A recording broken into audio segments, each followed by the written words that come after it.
नमस्कार, मी सुरेश चिरडे. आपण पाहतात महाराष्ट्र 24 न्यूज. 2600 शेतकरी कर्जमाफीपासून वंचित. दिग्रस महाराष्ट्र नवनिर्माण सेनेचे निवेदन. दिग्रस तालुक्यातील 2016 ते 2018पर्यंत छत्रपती शिवाजी महाराज शेतकरी सन्मान योजना व महात्मा फुले शेतकरी कर्जमाफीमध्ये 2600 शेतकरी वंचित राहिले. या वंचित राहिलेल्या 2600 शेतकऱ्यांना कर्जातून मुक्त करा, याकरिता दिग्रस महाराष्ट्र नवनिर्माण सेनेच्या पदाधिकाऱ्यांनी दिग्रसचे तहसीलदार मयूर राऊत यांना निवेदन दिले आहे. निवेदनावर दिनेश सुकोडे जिल्हा उपाध्यक्ष महाराष्ट्र नवनिर्माण सेना यवतमाळ, गजानन खांदवे कृषी जिल्हा उपाध्यक्ष महाराष्ट्र नवनिर्माण सेना, सुनील तायडे तालुका संघटक दारवा, बळवंत हिरे, राजू जाधव विभाग अध्यक्ष दिग्रस, बबनराव इंगोले, बाळू जाधव, UR जाधव, मनोज इंगळे, बिपिन जाधव, विठ्ठल मनवर, हरिदास हगवणे, रामदास भानावत, गोपाल इंगोले, नारायण अवधूत, विष्णू पवार, गणपत पवार, सूर्यभान कांबळे, मुरलीधर कांबळे, अमर नरोळे इत्यादींच्या निवेदनावर सह्या आहेत. विजय असो महाराष्ट्र नवनिर्माण सेनेचा विजय असो. राज साहेब आगे बढ़ो, हम तुम्हारे साथ, राज साहेब आगे बढ़ो, हम तुम्हारे साथ है. सर्वांना जय महाराष्ट्र. आज या ठिकाणी मनसे पक्षातर्फे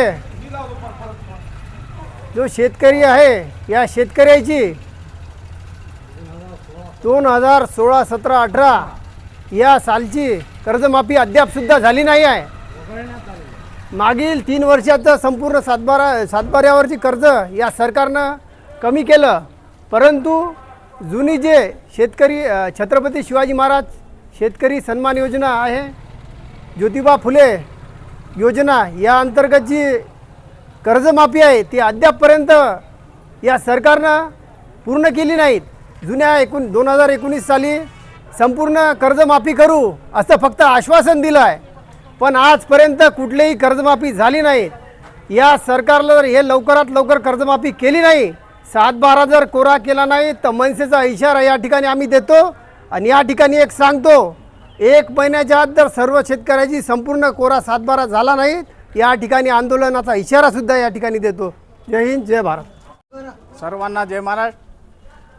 मी आज आम्ही सर्व महाराष्ट्र नवनिर्माण सेनेचे सर्व कार्यकर्ते तसेच काही कास्तकार लोक बंधू 2016, 17 आणि 18 या कर्जमाफीपासून सरकारने वंचित ठेवलं होतं. तरी पण आज सरकारचं मी खरंच एक मनापासून एक कौतुक कशासाठी करतो का 19पासून त्यांनी कर्जमाफी केली, पण तेवढाच मी सरकारचा निषेध करतो की 16, 17, 18 ही कर्जमाफी अजून रखडलेली आहे. यासाठी आम्ही निवेदन दिलेलं आहे. जर समजा कर्जमाफी 1 महिन्याच्या अंदर सर्व 7/12 जर कोरा नाही झाला तर मनसे स्टाईलनं आम्ही आंदोलन करून कर्जमाफी घेऊ, एवढं बोलतो आणि इथंच थांबतो. जय महाराष्ट्र. आज नवनिर्माण सेनेच्या वतीने आज आम्ही तहसीलदाराला निवेदन दिलेलं आहे की 2016, 17, 18 या सालची कर्जमाफी अद्यापपर्यंत शासनाने केली नाही आणि 2019 पासून कर्जमाफी झालेली आहे. तरी 2016 आणि 17, 18 ही कर्जमाफी देण्यात यावी. आणि यवतमाळ जिल्हा हे विम्यापासून वंचित असून अनेक शेतकरी यामध्ये अटकलेले आहे. तरी शासनाने लवकरात लवकर यवतमाळ जिल्ह्याचा निर्णय घेऊन हे पीक विमा देण्यात यावा ही नवनिर्माण सेनेच्या वतीने आग्रहाची विनंती करण्यात येत आहे. जर नाही मिळालं तर नवनिर्माण सेनेच्या वतीने जन आंदोलन करण्यात येईल अशी या ठिकाणी मी विनंती करून या ठिकाणी माझे 2 शब्द थांबवतो.